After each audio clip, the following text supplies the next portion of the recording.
Hi, Shay. Hi, Pam. Hi. Fair warning to everybody watching this. Shay and I are friends, so it's not crazy that I would be Zooming her, but I am Zooming her for a special reason today.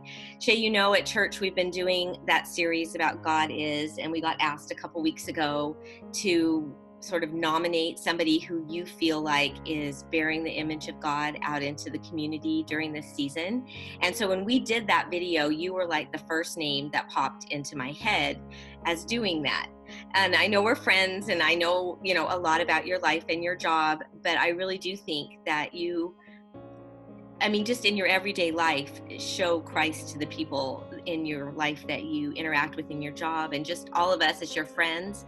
And during this season, I have felt that care for myself and all the people we hang out with, as well as I know the people that you take care of. So I nominated you and then I volunteered to interview you. Oh, thank you, friend.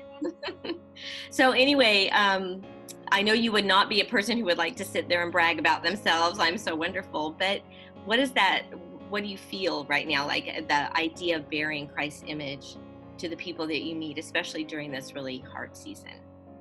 Well, the people that I work with are so vulnerable. They're cancer patients.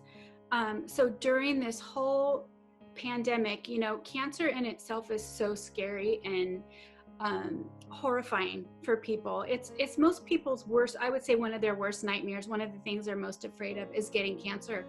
And not only do they have cancer, but they're the people in this pandemic that they're hearing about all the time, that they're the ones at risk. They're the ones that it's dangerous for. So it just adds even more fear for them.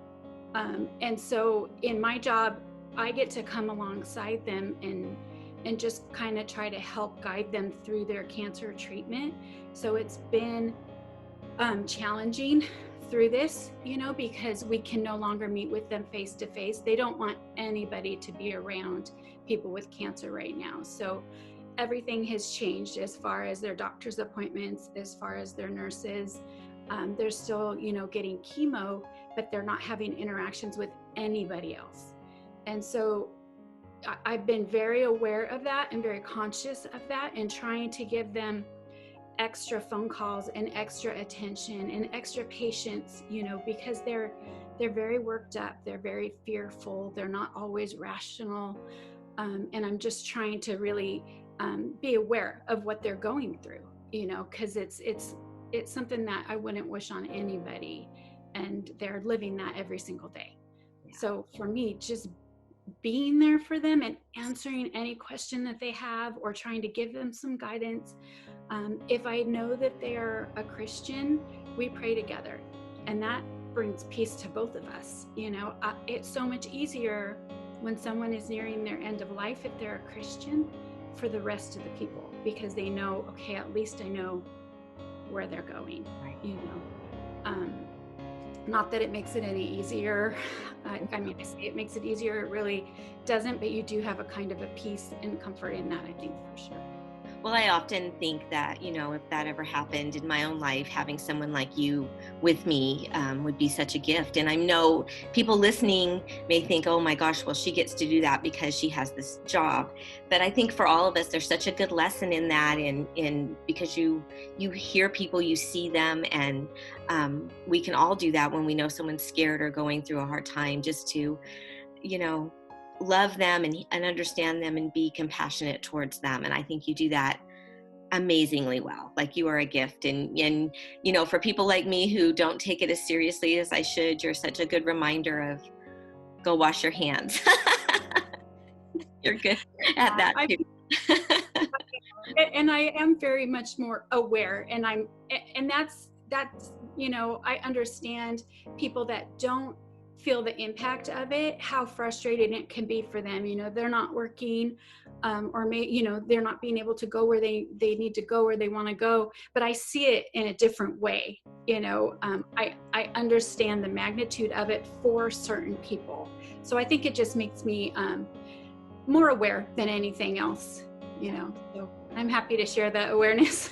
Yes, you are. And I love that. I need it. I love hearing your story, and you're just such a dear friend, and you care about people so much. And I just admire you. And I know that, anyway, you represent Jesus very well, friend. And so I wanted everyone else at church to get a chance to meet you as well. Thank you, friend. That means so much to me, because that is what is so important to me. Is I'm not an evangelist. I'm not comfortable sharing the gospel, but I'm very comfortable treating somebody like Jesus would, and that's my goal. That's what I strive for, what I try to do. And I fail miserably many times, but that's kind of what I'm thinking of when I'm talking to them, is that how much he loves them and how much he wants me to love them as well.